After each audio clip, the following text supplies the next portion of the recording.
نحمده ونستعينه ونستغفره ونؤمن به ونتوكل عليه ونعوذ بالله من شرور أنفسنا ومن سيئات أعمالنا من يهده الله فلا مضل له ومن يضلل فلا هادي له ونشهد أن لا إله إلا الله وحده لا شريك له ونشهد أن سيدنا وحبيبنا وشفيعنا وسندنا محمدا عبده ورسوله صلى الله تعالى عليه وعلى آله وأصحابه وبارك وسلم تسليما كثيرا كثيرا. أما بعد فأعوذ بالله من الشيطان الرجيم. بسم الله الرحمن الرحيم. والذين آمنوا أشد حبا لله. قرآن مجید کی ایک آیت تلاوت کی ہے. اللہ تعالیٰ سے دعا ہے اللہ تعالیٰ صحیح طرح سے بات کہنے کی، سننے کی، سمجھنے کی اور عمل کی توفیق عطا فرمائے. مائک کو سیٹ کریں یار، یہ کیا سیٹیاں مارا.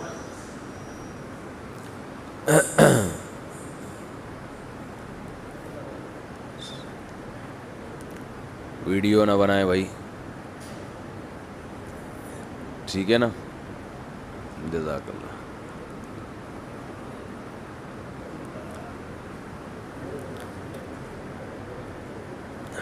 اللہ تعالیٰ نے اپنے بندوں کو یہ باور کرایا کہ میں نے تمہیں پیدا کیا ہے، کیونکہ ہم نے اللہ کو اپنی آنکھوں سے دیکھا نہیں ہے. پیغمبروں کے ذریعے بتایا کہ میں نے تمہیں پیدا کیا. پھر یہ بھی بتایا کہ میرے ساتھ کوئی شریک نہیں ہے، میں اکیلا ہوں. یہ بھی بتایا کہ تم سب کے سب میرے محتاج ہو. انتم الفقراء الی اللہ. فقیر ہونے میں سب برابر ہو. فقیروں کی قسمیں ہوتی ہیں نا، کوئی چھوٹا فقیر، کوئی بڑا فقیر، کوئی درمیانہ. تو اللہ نے بتایا کہ یہ قسمیں تمہاری آپس میں تو ہیں، میری نظر میں چھوٹا فقیر بڑا فقیر کچھ بھی نہیں ہے، سارے ایک ہی جیسے ہو. پھر اللہ نے یہ بھی بتایا جو خرابیاں معاشرے میں نظریاتی طور پر آ رہی تھیں نا، پیغمبروں کے ذریعے اللہ نے ان خرابیوں کو دور کیا. پھر اللہ نے یہ بھی بتایا کہ تم سب میرے فقیر ہو. فقیروں کو نوازنے کے دو طریقے ہوتے ہیں. جب بھی کسی فقیر کو نوازا جاتا ہے تو کتنے طریقوں پہ؟ بولو بھائی. دو طریقے. پشاور میں بیان بڑا مزیدار تھا، سن لیجئے گا یہ. اور جو وہاں کے لوگوں نے والہانہ محبت دی وہ بھی میں انشاءاللہ کبھی بھی نہیں بھولوں گا. اللہ ان لوگوں کو جزائے خیر دے. میری محبت نہیں، وہ اصل میں علماء کی محبت ہے. ہمارے تو کوئی سرخاب کے پر نہیں لگے ہوئے، علماء سے بڑی محبت ہے. یہ بات میں بیانات میں کہتا تھا مگر اپنی آنکھوں سے دیکھ بھی لی. کوئٹہ میں بھی یہی حال تھا. خیر، اللہ ان لوگوں کو نظر بد سے بچائے. اور مسئلہ یہی ہے کہ ان علاقوں کی طرف KPK، چترال، گلگت، بلوچستان، ان علاقے میں اسلام دشمن قوتیں زیادہ متحرک ہیں. اور ان کا جو ہدف ہے نا اسلام دشمن قوتوں کا، وہ نماز ان کا ہدف نہیں ہے، حج ان کا ہدف نہیں ہے. ان کا جو مضبوط خاندانی نظام ہے اس کو تباہ کرنا ہدف ہے، کیونکہ خاندانوں میں خاندانی لوگ پیدا ہوتے ہیں. جہاں خاندان نہ ہو وہاں خاندانی لوگ پیدا نہیں ہوتے. ایک مثال میں نے پشاور والوں کو بھی دی، آپ کو بھی دے کے بس اصل ٹاپک کی طرف چلتا ہوں. یہ آج کا میرا موضوع نہیں ہے. بتاؤ گدھا خاندانی ہے یا غیر خاندانی؟ بولو نا، غیر خاندانی. کیوں؟ گدھے کا ماموں ہوتا ہے؟ کیا ہو گیا؟ بولو نا. جب آپ گدھے کا تعارف کرو، پہلے انسانوں پہ آتے ہیں، پہلے انسانوں کی مثال. جب آپ انسانوں کا انٹروڈکشن کرواتے ہیں، آپ بتاتے ہیں یہ مؤذن صاحب ہیں، قاری رشید صاحب، یہ ان کے ماموں ہیں، یہ ان کے چچا ہیں، یہ ان کی خالہ ہیں، یہ ان کی پھپھو ہیں، یہ ان کا بھتیجا ہے، یہ ان کا بھانجا ہے، یہ ان کی بہو ہے، یہ ان کے داماد ہیں، یہ ان کا پوتا ہے، یہ ان کی نواسی ہیں، یہ ان کے فادر ان لا ہیں، یہ ان کی مدر ان لا ہیں. پورا ایک انٹروڈکشن. یہ ان کے چچا زاد بھائی، یہ چچا زاد بھائی کا بیٹا، یہ چچا زاد بھائی کے بھائی کا چچا زاد بھائی کے بیٹے کا بیٹا، یہ ان کے کزن کا بھتیجا، یہ ان کے کزن کا ماموں، یہ ان کی کزن کا خالو. ہوتا ہے نا؟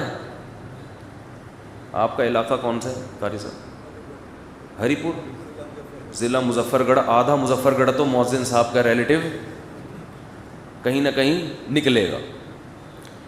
انسان کا جب تعارف ہوتا ہے تو اس طرح سے ہوتا ہے، یہ ان کے ماموں، خالہ، چچا وغیرہ وغیرہ. گدھے کا جب انٹروڈکشن ہوتا ہے کیسے ہوتا ہے؟ یہ میرا گدھا، آگے دوسرا گدھا کھڑا ہوا ہے، یہ ان کا ماموں. بول سکتے ہو؟ بولو گے؟ وہ ایک گدھی کھڑی ہوئی ہے، یہ ان کی خالہ. بولو گے؟ باپ تو ہوتا ہی نہیں ہے، یہ گدھے کا باپ. وہ کہے گا تو نے مجھے گدھے کا بھی باپ بنا دیا یار. گدھا کم گالی تھا؟ گدھا ہونا خود ایک گالی ہے، گدھے کا بھی کیا ہے؟ باپ. تو گدھے کے باپ کو غصہ آئے گا کہ نہیں آئے گا؟ اگر وہ باپ ہوگا بھی تو بھی نفی کرے گا، میں گدھے کا باپ نہیں ہوں. تو آپ بتاؤ، پشاور والوں سے بھی ہم نے ریکویسٹ کی تھی کہ گدھے میں اور انسان میں یہ فرق کیا ہے؟ گدھے کے رشتہ دار، بولو نہیں، کتے کے رشتہ دار. گدھے کی جگہ آپ کتا ڈال دیں، گھوڑا ڈال دیں، بلی ڈال دیں، خچر ڈال دیں، کچھ بھی ڈال دیں، سور ڈال دیں، وہ آپ کی مرضی ہے، آپ کا ہیڈک ہے. فرق یہ ہے کہ گدھے کے ریلیٹیوز نہیں ہوتے، انسانوں کے رشتے ہوتے. سوال پیدا ہوتا ہے بھائی گدھے کے رشتہ دار کیوں نہیں ہوتے؟ سوال پیدا، بولو، ہو رہا ہے؟ ہوتا ہے کہ نہیں ہوتا؟ گدھے کے رشتہ دار کیوں نہیں ہوتے؟ یہ ایک بہت بڑا سوال ہے. نادرا میں رجسٹریشن کیوں نہیں ہوتی اس کی؟ ابا، چاچا، ماموں. اس کا جواب یہ ہے کہ گدھے کا باپ نہیں ہوتا، گدھے کا باپ. پھر ایک اور سوال کھڑا ہوگا بھائی، ایک اور اس سے بڑا سوال ہوگا کہ باپ کے بغیر تو کوئی پیدا ہوتا نہیں ہے. کیا ہو گیا بھائی؟ باپ کے بغیر کوئی پیدا؟ حضرت عیسیٰ معجزے سے پیدا ہوئے، نارملی یہ ممکن نہیں ہے. اس سوال کا جواب یہ ہے کہ گدھے کا باپ ہوتا ہے مگر اللیگل، لیگل نہیں ہوتا. پھر سوال پیدا ہوتا ہے کہ گدھا بیچارہ لیگل اور اللیگل کے فرق کو نہیں جانتا. اس کا جواب یہ ہے کہ جو انسان لیگل باپ اور اللیگل باپ کے فرق کو نہیں جانتا وہ بھی کیا ہے؟ گدھا ہے. وہ بھی کیا ہے؟ گدھا ہے. رشتے لیگل باپ سے بنتے ہیں، اللیگل سے نہیں بنتے. زانی، زنا کرنے والا، اسلام اس کے رشتوں کو نہیں مانتا، نہیں مانتا. اسلام اس کو باپ ہی نہیں مانتا. تو جس قوم میں نکاح ہوتا ہے، شادی ہوتی ہے، اس قوم میں باپ کا رشتہ وجود میں آتا ہے. پھر چچا، خالہ، ماموں، بھتیجے، پھپھے، دادے، نانکے، دادکے، پھر سسرالی، یہ سب رشتے نکاح کی وجہ سے وجود میں آتے ہیں. گرل فرینڈ بوائے فرینڈ میں رشتے وجود میں نہیں آتے. تبھی گوروں کے ہاں رشتے مارکیٹ سے کیا چل رہے ہیں؟ شارٹ. گوروں کی مارکیٹ میں موبائل 1 نمبر ملے گا آپ کو. آپ جاتے ہیں جب گوروں سے کوئی, ہمارے مارکیٹوں میں 1 نمبر چیزیں مارکیٹ سے کیا چل رہی ہیں؟ شارٹ. پتہ نہیں ہوتا یہ جس بوتل پہ نیسلے لکھا ہے یہ نیسلے کمپنی نہیں ڈھکن ڈھکا ہے یا لیاری ندی سے پانی لے کر کسی نے نیسلے لکھ کے ڈھکن لگایا ہے, کچھ پتہ نہیں چلتا. مارکیٹ سے جب آپ شہد لیتے ہو یقین نہیں ہے کہ یہ مکھی کا نکالا ہوا ہے یا گلوکوز کی بوتلوں سے بنایا ہوا ہے. مارکیٹ میں ہمارے 1 نمبر چیزیں نہیں ہیں. گورے کی مارکیٹ میں 1 نمبر, جاپان جاؤ 1 نمبر چیز, لیکن 1 نمبر باپ گورے کی مارکیٹ سے بولو شارٹ. 1 نمبر باپ مارکیٹ میں نہیں ملے گا. ہمارے ہاں جب کوئی بچہ یہ کہتا ہے کہ یہ میرے پاپا ہیں, ہمیں یقین آتا ہے واقعی اس کے پاپا ہوں گے. ہمیں ڈی این اے کی ضرورت نہیں, ہمیں یقین ہوتا ہے ہوں گے پاپا. ایک آدمی کے ہاں کچھ ضرورت سے زیادہ لبرل تھے, وہ نام نہاد لبرل جسے کہتے ہیں نا, جن کے ہاں براڈ مائنڈڈ, سب یہ بھی ٹھیک وہ بھی ٹھیک. تو ان کے ہاں بچے پیدا ہو رہے تھے. اب براڈ مائنڈڈ اتنے تھے کہ بیگم کی الگ دوستیاں, اپنی الگ دوستیاں, تو ان کو یقین نہیں ہوا کہ پتہ نہیں میرے بھی ہیں کہ نہیں ہیں. ڈی این اے کی ہمت نہیں ہوتی تھی, لڑائی ہوگی. تو ان کے جب 10واں بچہ پیدا ہوا, ویسے لبرل لوگوں کے اتنے ہوتے نہیں ہیں, لبرل سے میری مراد ہوتی ہے نام نہاد لبرل, یہ بتا دو, ورنہ اسلام جتنا لبرلزم کا قائل ہے اتنا کوئی بھی نہیں ہے. اس پہ میں تفصیلی بیان کر چکا ہوں. جو لبرل بننے کی کوشش کرتے ہیں, 10واں بچہ پیدا ہوا تو اس کی شکل 9 سے مختلف تھی. 9 بہن بھائی ایک جیسے, 10ویں کی شکل تھوڑی کیا ہے, ڈفرینٹ. صحیح. اس کو شک ہوا کہ یار کوئی مسئلہ دال میں کالا کالا, یہ 10واں ڈاؤٹ ہے, یہ میرا شبہ ہوا کہ کیونکہ اس کی شکل باقی 9 سے کیا ہے, مختلف. پوچھتے تو لڑائی ہوتی, بیوی کہتی مجھ پہ شک کر رہے ہو. جب ان کی موت کا وقت آیا تو انہوں نے اپنی وائف کو بلایا کہ دیکھ اب تو میں دنیا سے جا رہا ہوں, تیرا کچھ بھی نہیں بگاڑ سکتا, اب بتا دے یہ 10واں کس کا ہے, کیونکہ اس کی شکل 9 سے کیا ہے, بولو, مختلف. تو بیوی نے کہا کہ سچ سچ بتاؤں؟ اس نے کہا ہاں. اس نے کہا صرف یہی تیرا ہے, صرف اسی لیے اس کی شکل 9 سے, بولو. جو بے پردگی کا ماحول معاشرے میں پھیلایا جا رہا ہے نا, گرل فرینڈ بوائے فرینڈ, تو اس سے ایک تو نکاح کا سیٹ اپ ہی ختم ہوگا, اور اگر ہو بھی گیا نکاح تو رزلٹ یہ ہوگا, مرد کو بیوی پہ شبہ, عورت کو مرد پہ. عورت کو یہ ہے کہ یہ پتہ نہیں کہاں جا کے منہ کالا کرتا ہوگا, اور یہ ہو رہا ہے, یہ ہونا شروع ہو گیا ہے. جن چیزوں کا ہم ماضی میں کبھی تصور بھی نہیں کیا کرتے تھے, آج ان چیزوں کو مسلمان گھرانوں میں دیکھ کر دل خون کے آنسو رونے کا دل کرتا ہے. یہ کیا ہو رہا ہے؟ تو گدھے کا باپ بولو نہیں ہوتا, کیونکہ گدھا شادی نہیں کرتا, گدھی سے اس کا ریلیشن ہوا, خواہش پوری ہوئی, پتلی گلی سے نکل گیا. گرل فرینڈ, لوگ کہتے ہیں گرل فرینڈ بوائے فرینڈ میں پتلی گلی سے نہیں نکلتے, آپس میں ایک رشتہ ہوتا ہے. گرل فرینڈ وہ ایگریمنٹ ہوتا ہے کہ یہ جب تک یہ ہے وسیم کی طرف نظر اٹھا کے نہیں دیکھنا, اور بوائے فرینڈ گرل فرینڈ سے ایگریمنٹ کرتا ہے کہ جب تک تم میری ہو میں کسی اور کی طرف آنکھ اٹھا کے نہیں دیکھوں گا. اس کا جواب یہ ہے کہ یہ جو ایگریمنٹ ہے نا, یہ ریلیشن بہت کمزور ہے. یہ ایسے جیسے میں آپ سے کہوں کہ میں شام کو چائے آپ کے ہاں پیوں گا، تو مجھے کوئی پولیس تھوڑی مجبور کرے گی کہ میں آپ کے ہاں چائے پیوں جا کے. میرا موڈ آف ہو گیا، چائے پینے کا دل نہیں کر رہا، تو پیوں گا میں، ہے بھائی، کیونکہ رشتے نہیں بن رہے ہیں نا. تبھی تو گوروں کے ہاں اب بھی وائف میں اور گرل فرینڈ میں فرق ہے. کیا ہے ان دونوں میں فرق ہے؟ اس کے احکام الگ ہیں، گرل فرینڈ کے احکام الگ ہیں. میری الگ لفظ ہے، فرینڈ شپ الگ. اتنے لبرل ہو کے بھی ان کو پتہ ہے کہ میری میری ہوتی ہے اور فرینڈ شپ فرینڈ شپ، ان کو پتہ ہے. اور مرد کو جب آپشن دیا جائے تو فرینڈ شپ کو میرج پر ترجیح دیتا ہے.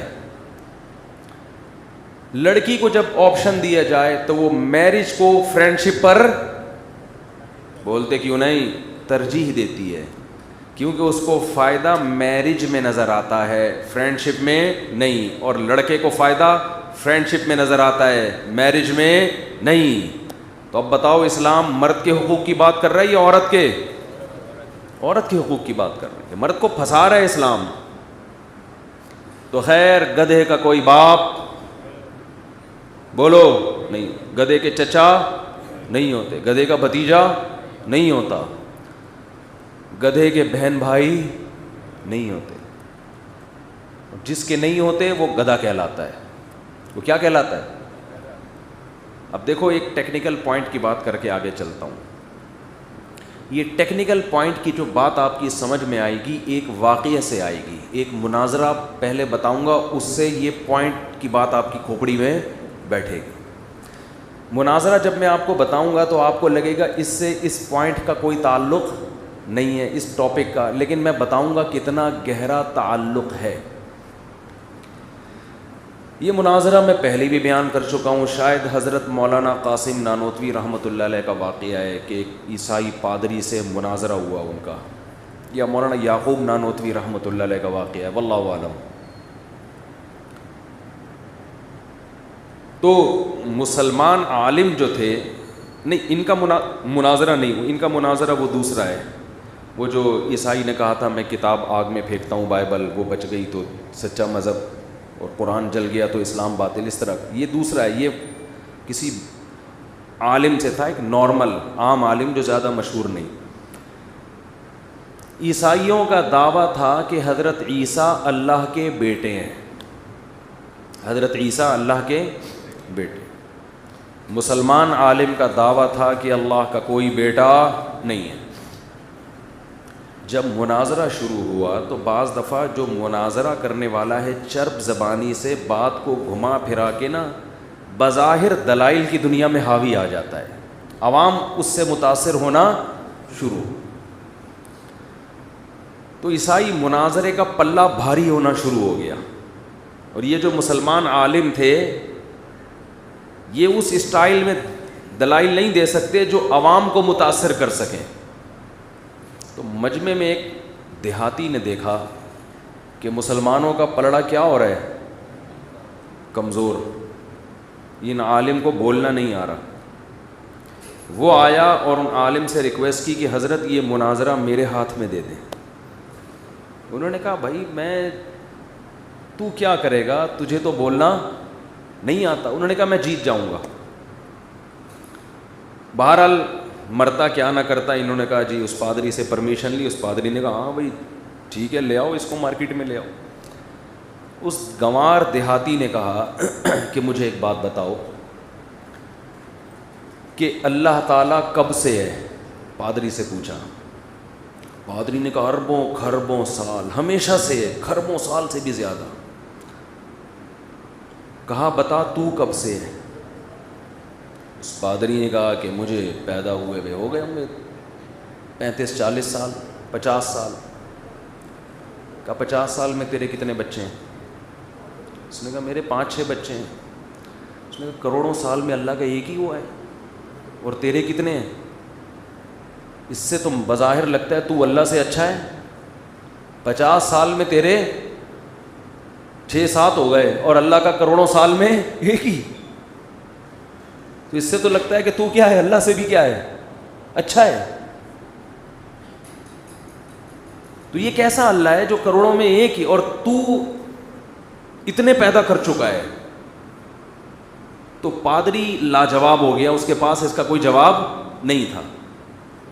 دیہاتی نے تو اپنے اسٹائل میں جواب دیا۔ حضرت مولانا یعقوب نانوتوی رحمۃ اللہ علیہ نے اس دیہاتی کے جواب کو علمی انداز میں بیان کیا ہے۔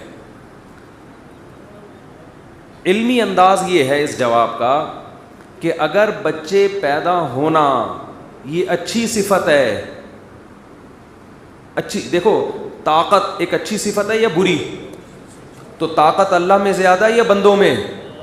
اللہ کی لامحدود، بندوں میں محدود۔ سخاوت بری صفت ہے یا اچھی؟ اچھی۔ تو بندوں میں تھوڑی، اللہ میں زیادہ۔ تو اگر اولاد کا پیدا ہونا اللہ کے حق میں اچھی صفت ہوتی تو اللہ کے کھربوں بچے ہونے چاہیے تھے، اور اگر یہ بری صفت ہے تو ایک بھی نہیں ہونا چاہیے اللہ کا۔ بہت مشکل ہے بات سمجھا۔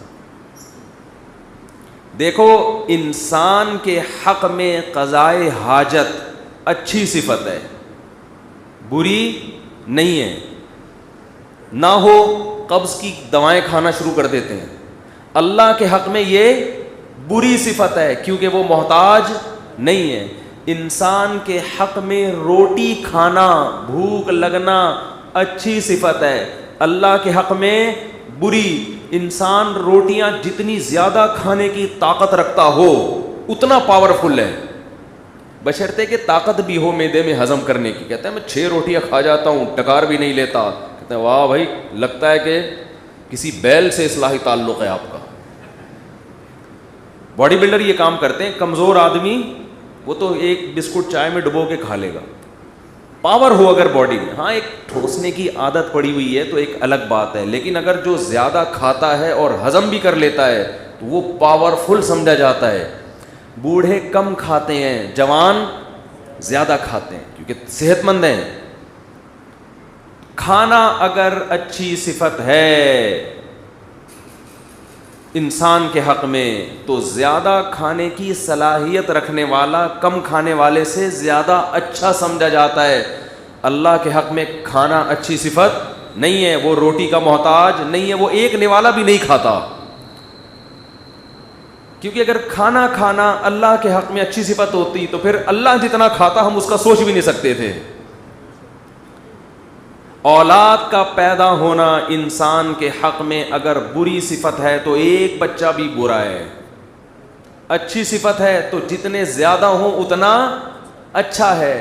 اللہ کے حق میں اولاد کا ہونا اگر بری صفت ہے تو ایک بیٹا ہونا بھی برا ہے، اور اگر اچھی صفت ہے تو اللہ کے پھر اربوں کھربوں اولاد ہونی چاہیے تھی، ایک نہیں ہونی۔ یہ اس کا علمی انداز سے جواب ہے۔ تو اس کو دیہاتی نے اپنے اسٹائل میں بیان کیا کہ 50-60 سال میں تیرے 6 ہو گئے اور اللہ کے کھربوں سالوں میں ابھی تک ایک ہی ہے، تو اس لحاظ سے معاذ اللہ نقل کفر، تو اللہ سے زیادہ طاقتور نکلا۔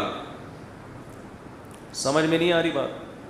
تو خاندانی ہونا انسان کے حق میں اگر اچھی صفت ہے تو بڑا خاندان ہونا اور اچھی۔ سمجھتے ہو بات کو؟ جتنا بڑا ہو اتنا انسان کو گدھے سے ممتاز کرے گا یہ، ٹھیک ہے نا؟ جتنا خاندان سمٹے گا آپ بائی نیچر گدھے کے اتنے قریب ہوتے چلے جائیں گے، کیونکہ گدھوں کے خاندان نہیں ہوتے، کتوں کے خاندان نہیں ہوتے، سنگل مدر کے اصول پہ پلتے ہیں وہ۔ تو اولاد نعمت ہے یا نہیں ہے؟ نعمت ہے تو جتنی زیادہ ہو اتنی نعمت۔ دولت نعمت ہے یا نہیں ہے؟ تو جتنی زیادہ ہو اتنا اچھا ہے، اور اگر یہ نعمت نہیں عذاب ہے تو پھر 5 روپے بھی عذاب ہے۔ صحت اگر نعمت ہے تو جتنی زیادہ ہو اتنا اچھا، اور صحت اگر عذاب ہے تو تھوڑی سی صحت بھی نہیں ہونی چاہیے پھر۔ جوانی اگر نعمت ہے، اگر عذاب ہے تو نہیں ہونا چاہیے جوان، اگر نعمت ہے تو جتنا زیادہ جوان ہو اتنا اچھا۔ سر پہ بال اگر نعمت ہیں، اگر عذاب ہیں تو سر پہ ایک بال بھی بولو نہیں ہوگا۔ میری نظر ان کے سر پہ پڑ گئی ہے۔ اور اگر بالوں کا ہونا نعمت ہے تو جتنے گھنے بال ہوں اتنا اچھا. اسی طرح ہم خواتین کو کہتے ہیں عورت کے لمبے بال نعمت ہے, زینت ہے. عورت کے جتنے لمبے بال ہوں اتنا اس کا اس میں حسن اور زینت ہے. انہوں نے کٹا کے جیسے مرغی کے کٹے ہوئے پر ہوتے ہیں نا, اتنی کیا فیشن آ گیا, یہ اپنی زینت ختم کر دی. ستار بھائی بنی ہوئی ہیں آج کل. اتنے چھوٹے چھوٹے بال ہیں, کوئی وسیم لگ رہی ہے, کوئی کیا لگ رہی ہے. وہ ایک شاعر کا شعر ہے نا, میرے بچپن کی جو سہیلی تھی آج کل وہ سہیل لگتی ہے. ان کا شعر ہے, وہ مشہور شاعر ہیں سلمان گیلانی. میرے بچپن کی جو سہیلی تھی آج کل وہ سہیل لگتی ہے.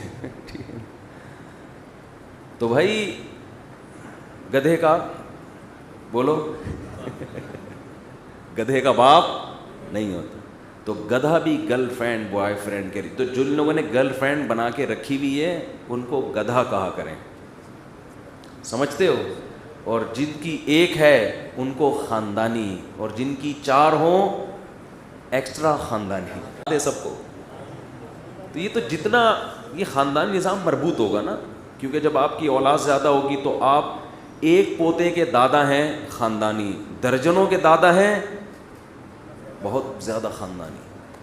آپ کی 2-4 بہویں ہیں خاندانی, ہول پورا کنٹینر بہوؤں کا گھر میں پڑا ہوا ہے آپ کے پاس, تو بہت زیادہ خاندانی.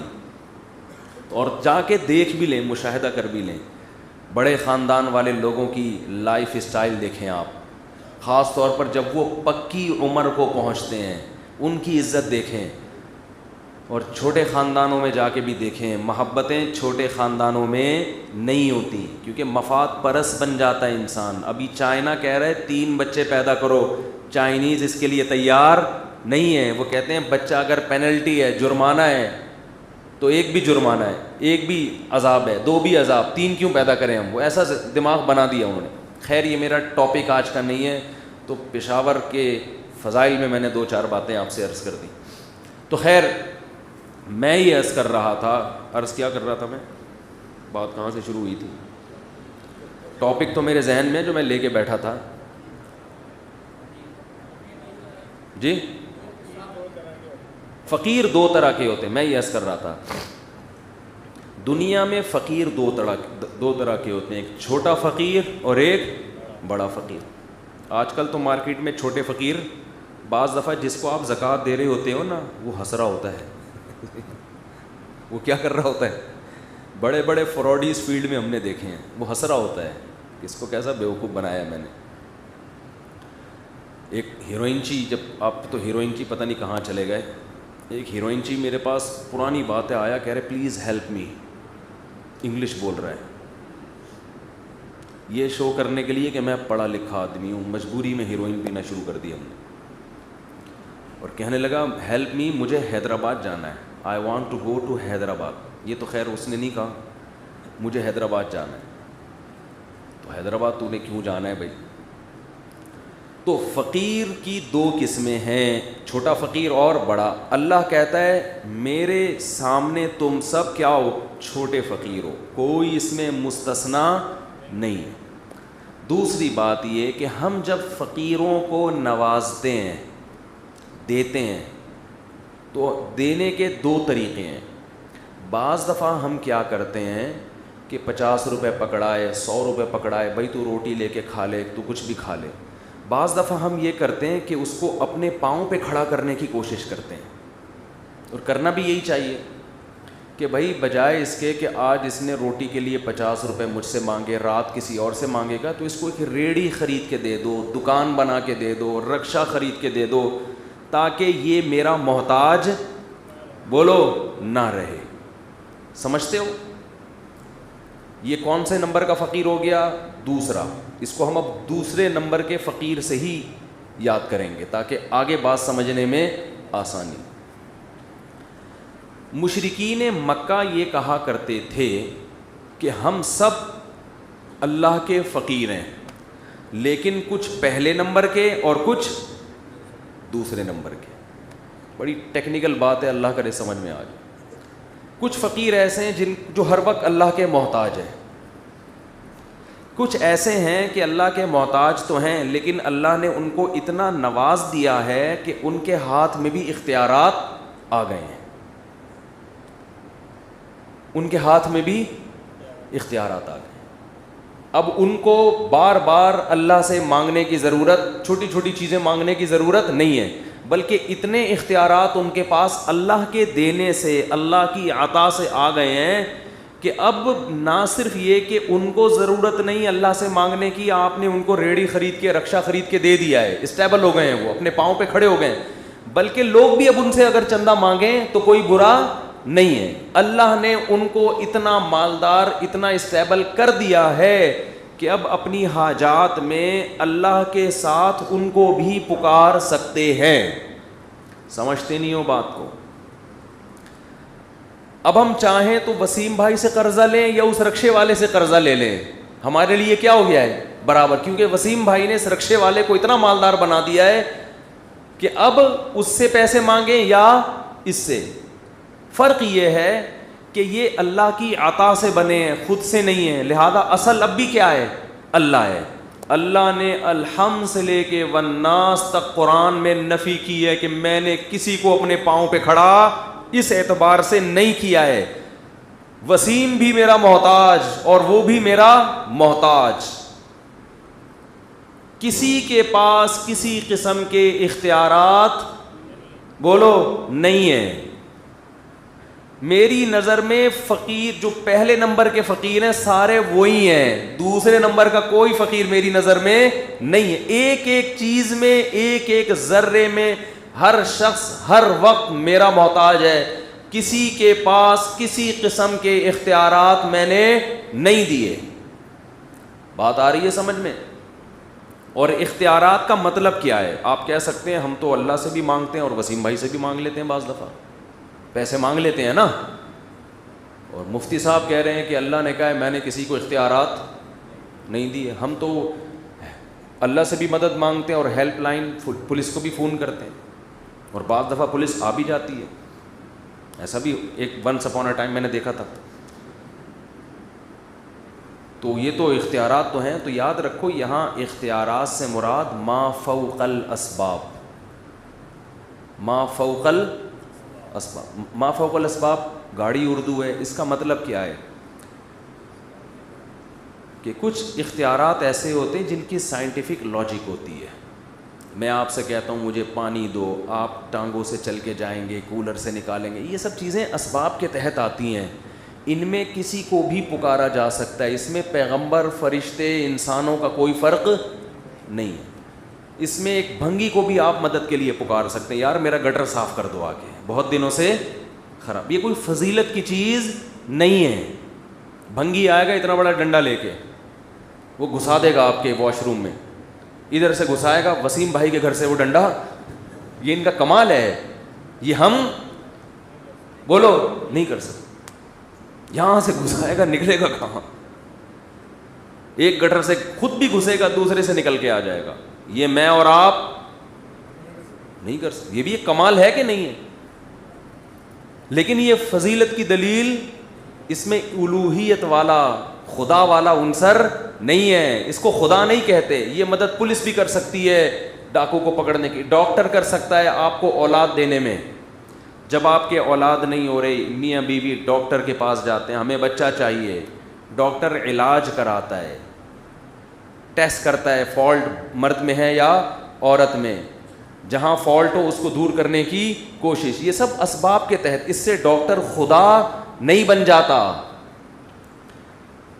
تو یہ ہر ایک سے مدد مانگنا جائز ہے، اس میں بھنگی میں، ڈاکٹر میں کوئی فرق نہیں ہے۔ ایک مدد وہ ہوتی ہے جہاں اسباب فیل ہو جائیں۔ 90 سال کا بوڑھا ڈاکٹر کے پاس جائے، مجھے اولاد چاہیے، ڈاکٹر کہے بھائی تجھے پاگل پنے کی گولی چاہیے، اصل میں تجھے کیا چاہیے؟ تجھے دماغی توازن ٹھیک کرنے کی، بولو۔ ایک 80 سال کے بوڑھے تھے، ہمارے ایک جاننے والے نے بتایا، سچا واقعہ، ان کی کہیں سیٹنگ ہو گئی کینیڈا کے کسی لڑکی سے فیس بک پہ، 80 سال کے بزرگ کی سیٹنگ کس سے ہو رہی ہے؟ کینیڈا کی کسی گوری سے. گوری جوان تھی, بہرحال سیٹنگ ہو گئی آپس میں. وہ گوری کا کوئی مفاد ہوگا شاید, کوئی پیسے ویسے چاہتی ہو, کیا چاہتی ہو واللہ عالم, یہ چیک کرنا چاہ رہی ہو کہ دیکھیں بھئی پاکستان کے 80 سال کے بوڑھے, ایسا جذبہ ہے ماشاء اللہ ان کا. شاید ہمارا بیان سنا انہوں نے. خیر, جو مسجد کے امام تھے انہوں نے مجھے بتایا کہ وہ بوڑھا آیا امام صاحب کے پاس, کہنے لگا کہ جی آج شام 6 بجے میرا نکاح ہے, کینیڈا سے لڑکی آ رہی ہے, تو اس کے لیے مجھے کیا کیا چاہیے, اس کے لیے مجھے یعنی ڈاکومنٹیشن میں اس کے لیے کیا کیا ضروری ہے. میں نے کہا آپ کا شام تک زندہ رہنا ضروری ہے. اس کے لیے آپ کا شام تک زندہ رہنا ضروری, باقی کوئی مسئلہ نہیں ہے, ڈاکومنٹیشن کی فکر نہ کریں. تو اب ایک بوڑھا آدمی 90 سال کا بزرگ حکیم کے پاس چلا جائے, جی مجھے کوئی دوا دیں, اولاد ہو. اگر کوئی سائنس نے اتنی ترقی کر لی ہو, کوئی ایسی میڈیسن ایجاد ہو گئی ہو کہ 90 سال کے بوڑھے کے بھی اولاد ہو سکتی ہو, تو وہ تو ایک الگ بات ہے. لیکن اگر نہیں ہوگی تو کہے گا بھائی اسباب کی دنیا میں یہ ممکن نہیں. مشرکین یہ کہا کرتے تھے کہ اللہ نے کچھ پیغمبروں کو, کچھ بزرگوں کو, کچھ ولیوں کو ان سے محبت کی وجہ سے, ان کی عبادت کی وجہ سے ایسے اختیارات گفٹ کر دیے ہیں جو اسباب کی دنیا میں ممکن نہیں ہے. لہذا وہ بھی اولاد دے سکتے ہیں, وہ بابے, اور وہ رزق میں برکت بھی دے سکتے ہیں, وہ آپ کو روزگار بھی دے سکتے ہیں, وہ بیماروں کو دوا کے بغیر شفا بھی دے سکتے ہیں. تو یہ ایسی چیزیں ہیں جو اللہ نے ان کو کیا کر دی ہیں, یعنی کوئی رکشہ خرید کے دے دیا, اب وہ محتاج نہیں ہے, وہ خود اسٹیبل ہو گئے ہیں. لیکن وہ کہتے تھے سارے اختیارات نہیں, فلاں بزرگ کو اولاد دینے کا, فلاں بزرگ کو روزگار دینے کا, فلاں بزرگ کو صحت دینے کا, فلاں بزرگ کو آپس میں اگر لڑائی ہو گئی تو محبت پیدا کرنے کا. تو وہ اختیارات انہوں نے بانٹے ہوئے تھے, ایک کے بارے میں یہ نہیں کہا کہ سارے اس کو دے دیے. سمجھتے ہو؟ پھر جب وہ بزرگ دنیا سے چلے جاتے تو ان بزرگ کی مورتیاں بنا کر ان کی عبادت کرتے, اور کہتے ہم ان مورتیوں سے نہیں مانگتے, بلکہ یہ مورتیوں کے سامنے جھکیں گے تو اس کے پیچھے جو بزرگ ہے نا, جن کا یہ مجسمہ ہے, وہ ہماری حاجت روائی کریں گے. ہندوؤں میں جو بت پرستی کا کانسیپٹ ہے وہ یہی ہے کہ یہ بھگوان براہ راست نہیں دیتا, اصل میں یہ بھگوان کسی دیوتا کی عکاسی کر رہا ہے. اس کے سامنے جھکیں گے تو دے گا کون سا؟ دے گی وہ جو جس کی روح اس میں ہے, یا جو جس کی یہ نمائندگی کر رہا ہے. وہ کہتے ہیں جیسے آپ بیت اللہ کے سامنے جھکتے ہو, مگر آپ کو پتہ ہے بیت اللہ نہیں دے گا, دے گا کون؟ اللہ دے گا. سمجھتے نہیں ہو بات کو. تو قرآن کہتا ہے کہ ہم نے کسی بزرگ, کسی ولی, کسی فرشتے, کسی پیغمبر کو کسی قسم کا اختیار دیا ہی نہیں ہے. جب دیا ہی نہیں ہے تو ان کی مورتیاں یا عین اسی شخص کے یا اس کی قبر کے سامنے جھکنے کا کوئی تصور نہیں ہے. اور بیت اللہ کے سامنے جو ہم جھکتے ہیں اس لیے کہ اللہ کا گھر ہے, دیتا بیت اللہ بھی نہیں ہے, وہ تو پتھر ہے. حضرت عمر نے حجر اسود کو چوم کے فرمایا تھا نا کہ مجھے پتہ ہے نہ تو نقصان دے سکتا ہے اور نہ تو فائدہ. میں نے محمد صلی اللہ علیہ وسلم کو دیکھا ہے کہ تجھے بوسہ لیتے ہوئے, اس لیے لے رہا ہوں, فائدہ نقصان تیرے ہاتھ میں نہیں ہے. تو یہ شرک معاشرے میں آج بہت تیزی سے پھیل گیا ہے. شیعہ حضرات کہتے ہیں حضرت علی کے پاس اختیارات, اہل بیت کے پاس اختیارات. ہمارے بہت سے دوسرے چینل والے لوگ کہتے ہیں اللہ نے اپنے حبیب کو اختیارات دیے ہوئے ہیں اور مختار کل بنا دیا. مشرکین تو کہتے تھے فلاں اختیار اس کو, فلاں اختیار اس کو. یہ کہتے ہیں اللہ نے اپنے حبیب کو سارے اختیارات دے دیے ہیں. اللہ کی عطا سے ہمارے حبیب اولاد بھی دے سکتے, ہمارے نبی اولاد بھی دے سکتے ہیں. اللہ کی عطا سے بگڑی بنا سکتے ہیں, اللہ کی عطا سے بے روزگاروں کو روزگار دے سکتے ہیں. ہم یہ کہتے ہیں کہ اللہ نے اپنے حبیب صلی اللہ علیہ وسلم کو ان اختیارات میں سے تمام تو دور کی بات، کوئی ایک اختیار بھی نہیں دیا ہے. ایک اختیار کا قائل ہونا بھی اسی طرح کا شرک ہے جیسے تمام اختیارات کا قائل ہونا یہ شرک ہے. اللہ کی نظر میں دونوں شرک برابر ہیں. ہمارے پیغمبر بھی اللہ کے اسی طرح محتاج ہیں جیسے ہم محتاج. محتاجی میں اللہ کے ہاں سب کیا ہیں؟ برابر.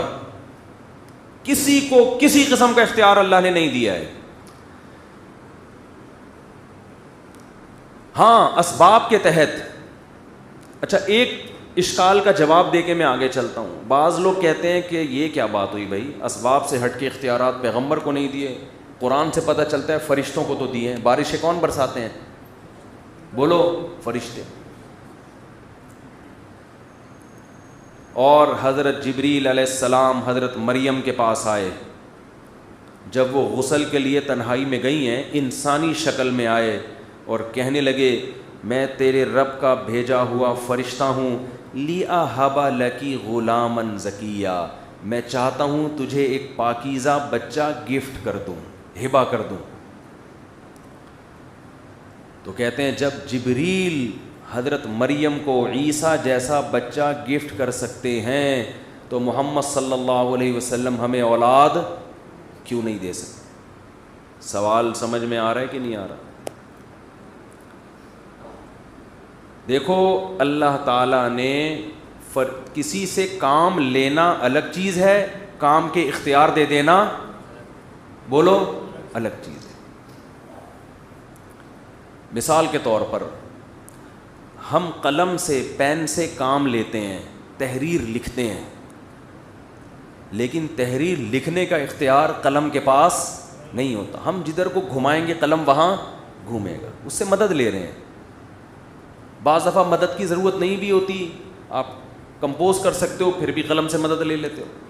قلم کے ذریعے کام لینا الگ چیز ہے، قلم کو اختیار دینا الگ چیز ہے. یہی وجہ ہے آپ نے قلم سے کوئی لیٹر لکھا، سامنے والے نے دیکھا بڑا اچھا لکھتا ہے بھائی، تو آپ سے ریکویسٹ کرنے کے بجائے وہ قلم سے ریکویسٹ کرنے لگا کہ تم مجھے بھی ایسا ایک لیٹر لکھ کے دے دو. قلم لکھے گا؟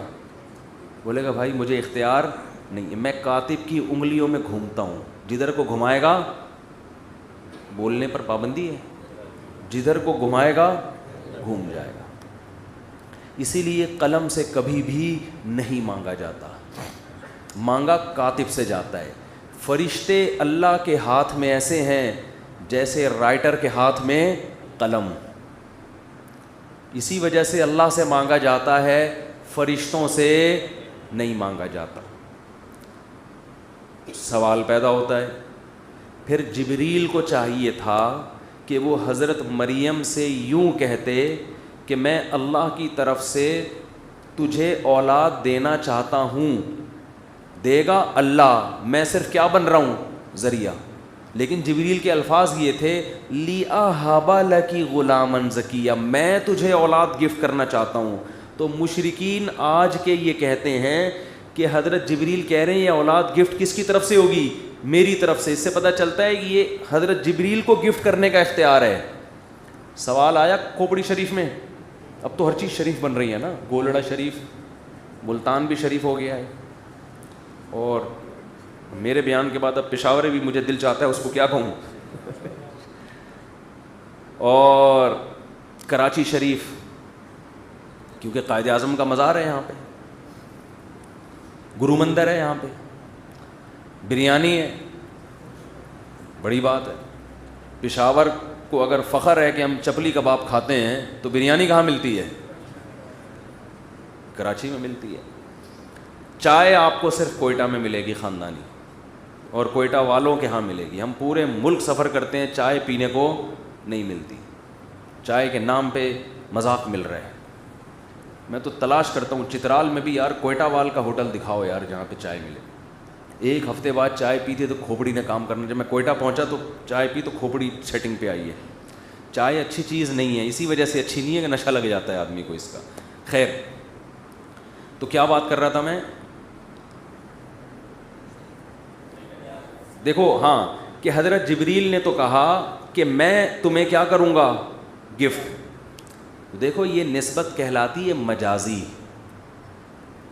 لغت میں بعض دفعہ کوئی ذریعہ بن رہا ہو نا تو اس کی طرف بھی نسبت کر دی جاتی ہے.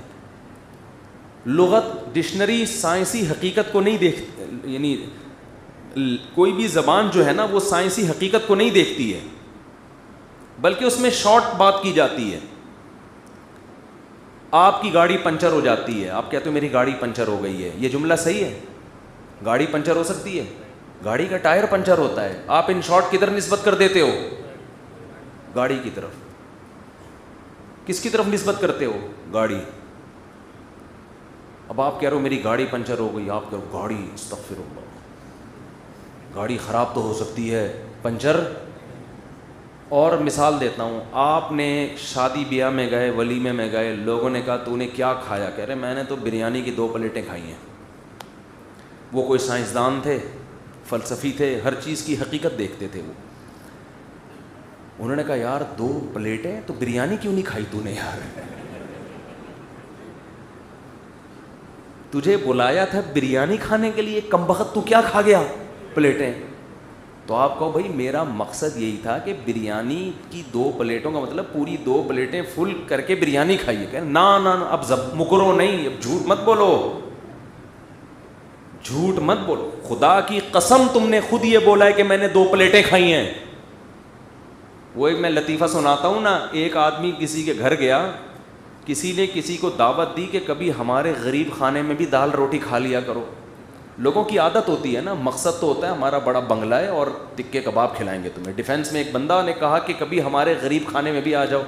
تو یہ غریب نے سوچا کہ چلو یار مالدار آدمی ہے, چلتے ہیں, وہ مرغ و مسلم کھلائے گا. مالدار بھی تواضعاً یہی کہتا ہے نا ہمارا غریب خانہ اور دال روٹی. یہ چلا گیا تو واقعی غریب خانہ ہی تھا اور دال روٹی لا کے رکھ دی. بڑا پریشان, یار یہ ہو کیا گیا ہے. ایک اور مہمان آیا تو میزبان کا کتا بھونکنے لگا. تو میزبان نے کتے سے کہا چپ ہو جا ورنہ تیری ٹانگیں توڑ دوں گا. تو یہ مہمان کتے سے کہتا ہے چپ ہو جا, واقعی ٹانگیں ہی توڑے گا یہ. کیونکہ جو بات یہ کہتا ہے اس کا حقیقی معنی مراد ہوتا ہے, مجازی معنی مراد نہیں ہوتا. جو لفظ یہ استعمال کر رہا ہے اس کا مقصد وہی لفظ ہے, دوسرا معنی نہیں. چپ ہو جائے, یہ ٹانگیں ہی توڑے گا. ایسا نہیں ہو سکتا کہ یہ ویسے ہی دھمکی دے رہا ہو. تو اسی وجہ سے قرآن میں ہر چیز کی نسبت دل کی طرف کی ہے. تمہارے دل میں محبت نہیں ہے, یہ دل سے سوچتے نہیں ہیں, کیونکہ عام محاوروں میں سوچنے کی نسبت دل کی طرف ہوتی ہے, محبت کی نسبت دل کی طرف. کبھی دنیا میں آپ نے نہیں دیکھا ہوگا کسی عاشق نے معشوق کو کہا ہو کہ میں نے تمہیں اپنا دماغ دے دیا. حالانکہ محبت دماغ میں ہوتی ہے, دل میں تھوڑی ہوتی ہے. لیکن کبھی نہیں آپ نے دیکھا ہوگا کہ آج سے یہ دماغ تمہارا ہوا. وہ کہے گی یہ اس کے اندر دماغ نہیں, دماغ کے علاوہ دل کہا جاتا ہے. کیوں؟ اس لیے کہ جب انسان دماغ سے سوچتا ہے یا دماغ میں کوئی خوف آتا ہے یا محبت آتی ہے تو سب سے پہلا اثر کہاں پہ ہوتا ہے؟ دل پہ, دل کی دھڑکن تیز. اسی وجہ سے لغت, زبان وہ ان چیزوں پہ نسبت کرتی ہے جو فوراً جس پہ افیکٹ ہو رہا ہے, جو نظر آ رہی ہیں. دماغ نظر تھوڑی آ رہا ہے, وہ پتہ نہیں کیا سوچ رہا ہے, ہم تو دل کی دھڑکن کو دیکھتے ہیں. محبت ہوتی ہے, دل کی دھڑکنیں تیز ہوتی ہیں. تو اس لیے کہتا ہے بھائی یہ دل کس کا ہے, اب یہ تمہارے لیے دھڑکے گا, کہہ نہیں دینا کسی کو, پٹو گے. ٹھیک ہے. اس کی ایک بہترین مثال, آنکھ روتی ہے. ہم کہتے ہیں نا اس کی آنکھیں سو رہی ہیں, اس کی آنکھیں رو رہی ہیں. حالانکہ دماغ روتا ہے, آنکھ نہیں روتی. روتا کیا ہے؟ دماغ. مگر اثر کہاں ظاہر ہوتا ہے؟ تو زبان جو ہے نا, اہل لغت وہ سائنٹیفک حقیقت کو سامنے رکھ کے بات نہیں کرتے. یہ کلام بلاغت کے خلاف ہوتا ہے. بلیغ وہ کلام ہے کہ جسم کا جو پارٹ سب سے پہلے متاثر ہو رہا ہے, جس کام کی وجہ سے متاثر ہو رہا ہے, اس کام کی نسبت اس پارٹ کی طرف کی جائے, اصل منبع اور سرچشمہ کی طرف نہ کی جائے. تو قرآن بھی بار بار دل کی طرف نسبت کرتا ہے. لہم قلوب لا یفقہون بہا, ان کے دل ہیں جس میں سمجھنے کی صلاحیت نہیں ہے. کیا مطلب؟ کہ ان کے ایسے دل ہیں کہ دماغ میں جب کوئی چیز آتی ہے تو دل پہ اس کا اثر نہیں ہوتا. اس سے پتہ چلتا ہے سمجھنے کی صلاحیت ہی ختم ہو گئی ہے. تو اب بجائے قرآن یہ سائنٹیفک حقیقت بیان کرتا کہ ان کے دماغ ہیں جس میں سمجھنے کی اتنی صلاحیت نہیں ہے کہ دل پہ اس کا اثر ہو, یہ کلام بلاغت کے خلاف ہو جاتا. قرآن ڈائریکٹ کس کی طرف نسبت کرتا ہے؟ دل کی طرف. یہ بلاغت ہے. اور وہ محبت جو مطلوب ہے اسلام میں, وہ وہی محبت ہے کہ دماغ سے نکل کے اس کا اثر کہاں ہو؟ دل پہ ہو. اگر اثر نہیں ہو رہا تو وہ جامد محبت ہے. تو قرآن اللہ کی وہ محبت چاہتا ہے جس کا اثر کس پہ ہو؟ دل پہ. اسی وجہ سے ہمارے حبیب صلی اللہ علیہ وسلم کو کا سینہ مبارک چاک کر کے آپ کا دل نکالا گیا, اس میں نور معرفت ڈالا گیا. اس کی وجہ بھی یہی ہے کہ دماغ کا کنیکشن کس سے ہے؟ دل سے اللہ نے قائم کیا ہے. تو خیر میں عرض کر رہا, یہ دل دماغ گردے پھیپڑے پتہ نہیں کہاں سے آ گئے. بات کیا چل رہی تھی؟ وہ جو ہے ہاں, تو یہ جو حضرت جبریل نے کہا ہے کہ میں تجھے اولاد گفٹ کرنا چاہتا ہوں, یہ مجازی نسبت ہے, حقیقی نسبت نہیں ہے. حقیقت میں کس نے یہ اولاد دی ہے؟ یہی وجہ ہے کہ آج کے مشرکین کبھی بھی حضرت جبریل سے اولاد نہیں مانگتے. کبھی نہیں کہتے کہ اے جبریل, جیسے آپ نے اس حضرت مریم کو عیسیٰ دے دیا تو مجھے بھی ایک وسیم غفار ستار نام کا کوئی بندہ مل جائے. کبھی مانگا انہوں نے؟ نہیں مانگتے. کبھی فرشتوں سے بارش مانگی گئی ہے؟ پتہ ہے بھائی فرشتے اللہ کے ہاتھ میں ایسے ہیں جیسے کاتب کے ہاتھ میں کیا ہوتا ہے؟ قلم. اور یہ فرشتوں کی فضیلت کی دلیل نہیں ہے, کیونکہ یہ کام مزدوروں سے لیا جاتا ہے. اللہ پیغمبروں سے یہ کام نہیں لیتے. پیغمبر کا جو منصب ہے وہ یہ ہے کہ اللہ کا پیغام اللہ کے بندوں تک پہنچوائیں. اس لیے پیغمبروں کی فضیلت کس پر ہے؟ فرشتوں پر. سمجھتے نہیں ہو بات کو, میرا خیال ہے. تو اس لیے اللہ نے بتایا کہ تم سب کے سب کس کے محتاج ہو؟ اللہ کے. اور انسان جب انسان کا محتاج ہوتا ہے تو there are two types of محتاجی. تو محتاجی کی کتنی قسمیں ہیں؟ 2. لیکن جب انسان اللہ کا محتاج ہے تو سارے ایکول, سب برابر. نہ علی مشکل کشا, نہ غوث اعظم مشکل کشا, نہ محمد صلی اللہ علیہ وسلم مشکل کشا, نہ پیران پیر مشکل کشا. سب کس کے محتاج؟ اللہ کے. یہاں میں ایک بات کروں, بعض لوگ توحید کی آڑ میں فساد مچاتے ہیں. موحد لوگوں کو بھی مشرک کہنا شروع کر دیتے. دیکھو مشکل کشا کے بھی 2 مطلب ہیں. ایک مطلب اسباب سے ہٹ کے مشکل کشا, ایک مطلب اسباب کے تحت مدد کرنے والا. مشکل کشا کا لغوی معنی کیا ہے؟ مشکلیں دور کرنے والا. تو اگر کوئی کسی کو مشکل کشا اس معنی میں کہے کہ یہ اپنی صلاحیتیں استعمال کرتا ہے, مثلا یہ ڈاکٹر اچھا ہے, تو وہ بھی تو اس لحاظ سے مشکل کشا ہے نا کہ اس نے لوگوں کی بیماریوں کو کیا کر دیا؟ دور. تو اس بیس پر اگر کوئی ڈاکٹر کو مشکل کشا کہتا ہے تو اسے مشرک کہنے کی اجازت بولو نہیں ہے. تو بعض بزرگان دین ایسے گزرے ہیں جن کے ہاں مشکل کشا کا یہ معنی نہیں تھا جو مشرکین کی نظر میں ہے, بلکہ وہ دوسرے معنی میں انہوں نے کسی کو مشکل کشا کہا ہے کہ ان کے پاس جب بھی جاؤ, ان کو جو اللہ نے صلاحیتیں دی ہیں, جیسے کوئی سخی ہے تو جب بھی کوئی فقیر جاتا ہے یہ سخی اس کو مدد کرتا ہے, پیسے دیتا ہے. ایک ڈاکٹر ہے, حکیم ہے, جب بھی کوئی بیمار جاتا ہے اللہ نے اس کے ہاتھ میں شفا رکھی ہے. اس معنی میں اگر کوئی کسی کو مشکل کشا کہتا ہے تو وہ مشرک نہیں ہے. بعض لوگ بہت سے بزرگوں کے کلام میں یہ مشکل کشا کا لفظ نکال کے توحید کا پرچار کم کرتے ہیں, ان کو مشرک بنانے کے فتوے ان پہ بولو زیادہ لگا رہے. ان کا مقصد توحید نہیں ہوتا, توحید کے نام پہ لوگوں پہ کفر کے فتوے لگا کے فرقواریت کو پھیلا کے یہ کہنا سارے غلط ہیں, جنت میں صرف میں جاؤں گا. سمجھ میں نہیں آ رہی بات؟ ہاں یہ بات ضرور ہے کہ جن بزرگوں نے مشکل کشا اس معنی میں لکھا کسی بزرگ کو یا کسی ولی کو, کہ یہ اسباب کے تحت لوگوں کی مشکلات دور کرتے تھے. اس معنی میں وہ بزرگ اگر ہمارے دور میں ہوتے تو ہم ان سے ریکویسٹ کرتے کہ حضرت آپ کو ایسا لفظ استعمال نہیں کرنا چاہیے جو روح معنی ہو, کیونکہ توحید کے معاملے میں اسلام بہت حساس ہے. یہ ضرور ہے, یہ ان سے اجتہادی غلطی ہوئی ہے کہ ان کو ذو معنی لفظ استعمال بولو نہیں کرنے چاہیے تھے. سوال پیدا ہوتا ہے کہ آپ کو کیسے پتہ چلا کہ ان بزرگوں نے مشکل کشا کا لفظ شرک والے معنی میں نہیں بلکہ دوسرے معنی میں استعمال کیا؟ آپ کیوں ٹھیکیدار بنے ہوئے ہیں؟ آپ کیوں ان کے دفاع کے ذمہ دار بنے ہوئے ہیں؟ سیدھا سیدھا فتویٰ کیوں نہیں لگا دیتے؟ دو وجہ سے فتویٰ نہیں لگاتے. ایک تو یہ کہ مسلمان کا عمل جب آپ کے سامنے آئے تو قرآن و سنت سے اجماع امت سے پتہ چلتا ہے حتی الامکان اس کا اچھا مطلب تلاش کرو, برے مطلب پہ نہیں لے کے جاؤ. کسی کو کافر قرار دینا آسان کام نہیں ہے. دوسری بات یہ کہ انہی بزرگوں کی ساری زندگی توحید کی پرچار میں گزری, ساری زندگی اس کی نفی میں گزری کہ مشکل کشا اللہ کے علاوہ کوئی نہیں ہے. تو کسی کے کلام کا مطلب وہی لیا جائے گا نا جو وہ خود لے رہا ہے, جو اس کے نظریات سے میچ کر رہا ہے. ایک آدمی ایسا کلام کرتا ہے جو اسی کے نظریات سے میچ نہیں کرتا, تو اس کے کلام کا وہ مطلب لیں گے جو وہ خود بیان کر رہا ہے یا وہ مطلب لیں گے جو آپ بیان کر رہے ہو. ایک آدمی کہتا ہے کہ میں نے 3 پلیٹیں کھا گیا, آپ کہہ رہے یہ پلیٹیں ہی کھایا ہے. وہ کہہ رہا ہے خدا کی قسم بریانی کھائی ہے میں نے. آپ کو نہیں, یہ جھوٹ بول رہا ہے.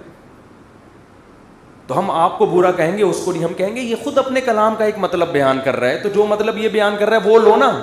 یہ خود کہہ رہا ہے بھائی پلیٹ سے میری مراد کیا تھی؟ بریانی تھی. آپ کہہ رہے ہو نہیں پلیٹ سے اس کی مراد کیا تھی؟ پلیٹیں ہی کھائی ہیں اس نے. تو اس کا مطلب پھر آپ فتنہ پرست ہو.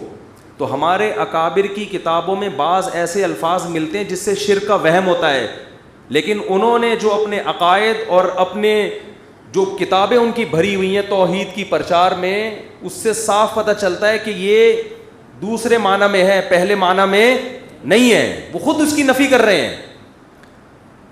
بہشتی زیور عقیدوں کی, مسائل کی اور عقیدوں کی کتاب ہے جو ہندوستان میں جس کو سب سے زیادہ مقبولیت حاصل ہوئی. آپ اس میں عقائد کا باب پڑھیں, صاف نفی ہے کہ اللہ کے علاوہ کسی کو پکارنا شرک ہے, اس کی اسلام میں اجازت نہیں ہے. اگر علماء دیوبند مشرک ہوتے تو ہم علماء دیوبند کے وارث بننے کی کوشش کرتے ہیں. ہم بھی قبر پرست ہوتے, ہم بھی قبروں پہ جاتے. سعودی عرب میں ایک عالم نے کتاب لکھی کہ تبلیغی جماعت والے قبر پرست ہیں, اور بہت بڑے عالم ہیں. میں ان کا نام بھی بیان کر سکتا ہوں لیکن فتنے کے علاوہ کچھ بھی نہیں ہوگا. عربی میں کتاب ہے ان کی, میں نے خود پڑھی ہے. بہت بڑے چوٹی کے عالم اور بڑے نیک پرہیزگار. کتاب میں کیا لکھ رہے ہیں؟ تبلیغی جماعت والے کیا ہیں؟ قبر پرست. میں نے کہا اگر کچھ اور کہہ دیتے شاید ہم مان لیتے, شاید کہ امکان تھا. 3 دن کی جماعت میں نکل کے دیکھ لیتے تو پتہ چلتا کہ تبلیغی جماعت والے جتنے قبر پرستی کے خلاف ہیں عملاً, اتنا شاید دنیا میں کوئی دوسرا, وہ تو توحید میں اتنا مبالغہ کرتے ہیں کہ جہاں ہونا چاہیے وہاں بھی نہیں ہونے کے قائل. کہتے ہیں اللہ سے سب کچھ ہوتا ہے, دکان سے کچھ بھی نہیں ہوتا. اس چکر میں بعضوں نے دکانوں پہ تالے ڈال کے نکل گئے. یہ وہ تو جہاں سے ہو رہا ہے وہاں سے ہونے کے قائل نہیں ہے, تو جہاں قبر سے نہیں ہو رہا وہاں سے ہونے کے کہاں سے قائل ہوں گے. لیکن کیا ہے, فتنہ پرست لوگوں نے علماء دیوبند کی کتابوں کو سے تروڑ مروڑ کے چیزیں نکال نکول کے ایسا ملغوبہ بنا کے عرب علماء کے سامنے پیش کیا کہ وہ بھی کنفیوژن کا شکار ہوئے ہیں. میں نے کہا یہ بزرگ عالم ایک دفعہ ادھر پاکستان یا ہندوستان آ جائیں, میں ان کو شب جمعہ میں لے کے جاؤں گا اور کہوں گا ان کا بیان شروع اس سے ہوتا ہے کہ اللہ سے ہوتا ہے, اللہ کے غیر سے نہیں, درمیان میں بھی یہ اور ختم بھی اسی پہ. اور ہم نے تبلیغ میں درجنوں بار دیکھا ہے کہ قبر کے سامنے سجدہ کیے ہوئے لوگوں کو اٹھا کے ان کو قبرستان سے اٹھا کے کہاں لے کر آئے ہیں؟ مسجدوں میں. تو کتابوں کے پروپیگنڈے پہ مت جاؤ, عمل دیکھو ہو کیا رہا ہے, عمل دیکھو ہو کیا رہا ہے. اگر علماء دیوبند قبر پرست ہوتے تو میں بھی کیا ہوتا. مجھے تو جو قبرستان جتنا جانا سنت ہے اتنا بھی ہم نہیں جاتے. کبھی کبھار تو جانا چاہیے, آخرت کی زیارت ہوتی ہے, ہمیں تو اتنا بھی ٹائم نہیں ملتا جانے کا. اور الزام کیا لگایا جا رہا ہے؟ اس وقت بر صغیر میں توحید اگر بچی ہوئی ہے تو علماء دیوبند کی وجہ سے, بہت بڑا کردار ہے ان کا اس میں, ورنہ سب مزار پرست ہوتے. سروے کرو, سفر کرو, میں گلگت گیا ہوں, چترال گیا ہوں, جہاں مزار پرستی نظر آئے گی وہ جگہیں جہاں علماء دیوبند کے اثرات نہیں ہیں.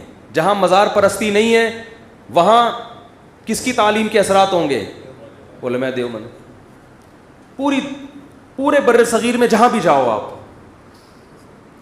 جہاں بھی جاؤ, مزار اگر نظر آ رہے ہیں, قبروں پہ سجدے نظر آ رہے ہیں, بھائی یہاں کوئی عالم دیوبند کا عالم نہیں آیا تبلیغ کے لیے.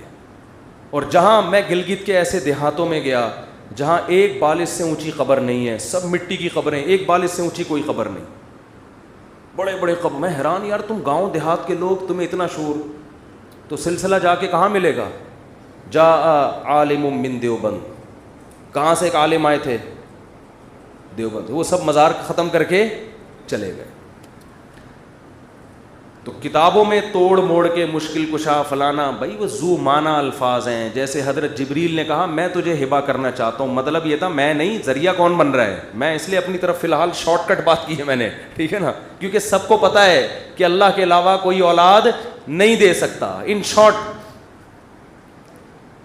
تو بھائی اپنے عقیدے کو مضبوط کرو. اسلام توحید کے معاملے میں بہت حساس ہے. مدد صرف کس سے مانگی جائے گی؟ اللہ سے.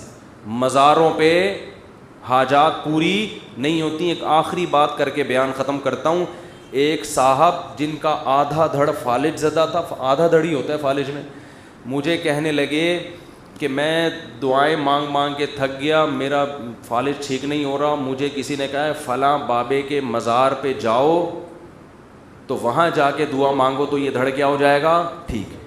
میں نے کہا جس بابا کی قبر پہ جا رہے ہو آپ کا آدھا دھڑ کام نہیں کر رہا, ان کے دونوں دھڑ کام تبھی تو قبر میں گئے ہیں.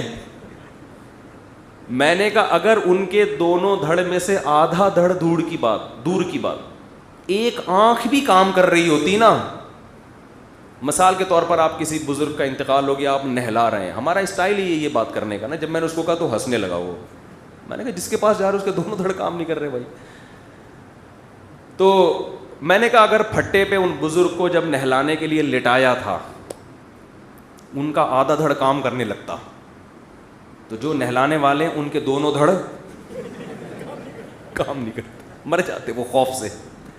آدھا دھڑ تو دور کی بات, اگر ان کی ایک پلک بھی ہلنا شروع کر, مثال وہ آنکھ مار دیتے یوں کر کے, آپ ایسے کر کے آنکھ مارتے, آپ نہلا رہے انہوں نے یوں آنکھ ماری, اس کا مطلب اگلا نمبر کس کا ہے؟ تیرا, آ جا. یہی ہوتا نا. تو غسل دینے والے غسل دیتے, بولتے نہیں بھائی یہ تو بزرگ بھی نہیں لگ رہے ہم کو, یہ ان کی حرکتیں ٹھیک, مرتے ہوئے بھی کیا کر رہے ہیں, اشارہ کر رہے ہیں آ جا. مر جاتا آدمی. تو جس کے قرآن کہہ رہے یہ کیا, اموات غیر احیاء, یہ مردہ ہیں زندہ نہیں ہے. وما یشعرون ایان یبعثون, ان کو تو پتہ بھی نہیں ہے کہ کب قیامت میں اللہ دوبارہ زندہ کرے گا ان کو.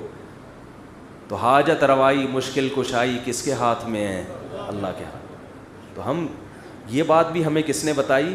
اللہ نے. تو اللہ نے بتایا یہ کائنات خود سے نہیں بنی, میں نے بنایا, میں اکیلا ہوں.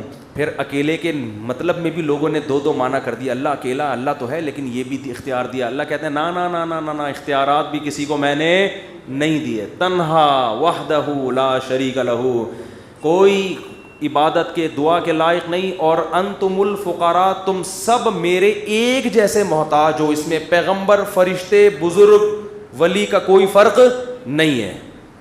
تو یہ ہمارے ایمان کا بنیادی جز ہے, اس کے بغیر کوئی عمل اللہ قبول نہیں کرتا. اس عقیدے کے بغیر دنیا سے چلے گئے تو اللہ نے پیچھے دعا کرنے کی اجازت بھی نہیں دی ہے. میں بھی کیلاش میں تھا, ایک آدمی کی والدہ, وہ لوگ کیلاشی لوگ مسلمان ہو جاتے ہیں, بہت سے غیر مسلم ہیں. تو ایک شخص کا پورا خاندان مسلمان ہو گیا, ماں مسلمان نہیں ہوئی. تو بہت, میں ان کے گھر بھی گیا, بہت ٹینشن میں تھا وہ. اس کو یہ ٹینشن تھی میری ماں اگر مر گئی تو میں تو اس کے لیے دعا بھی نہیں کر سکتا, اس کو غسل نہیں دے سکتا, اس کا جنازہ نہیں پڑھا سکتا. تو ایمان جس کے پاس نیا نیا آیا ہے اس کو اس ایمان کی اور توحید کی قدر ہے. ہمیں چونکہ باپ دادا سے ورثے میں ملا ہے تو کوئی بھی ہمارے ایمان پہ بڑے آرام سے ڈاکہ ڈال دیتا ہے. اللہ تعالی ہمیں سمجھنے کی, عمل کی توفیق عطا فرمائے.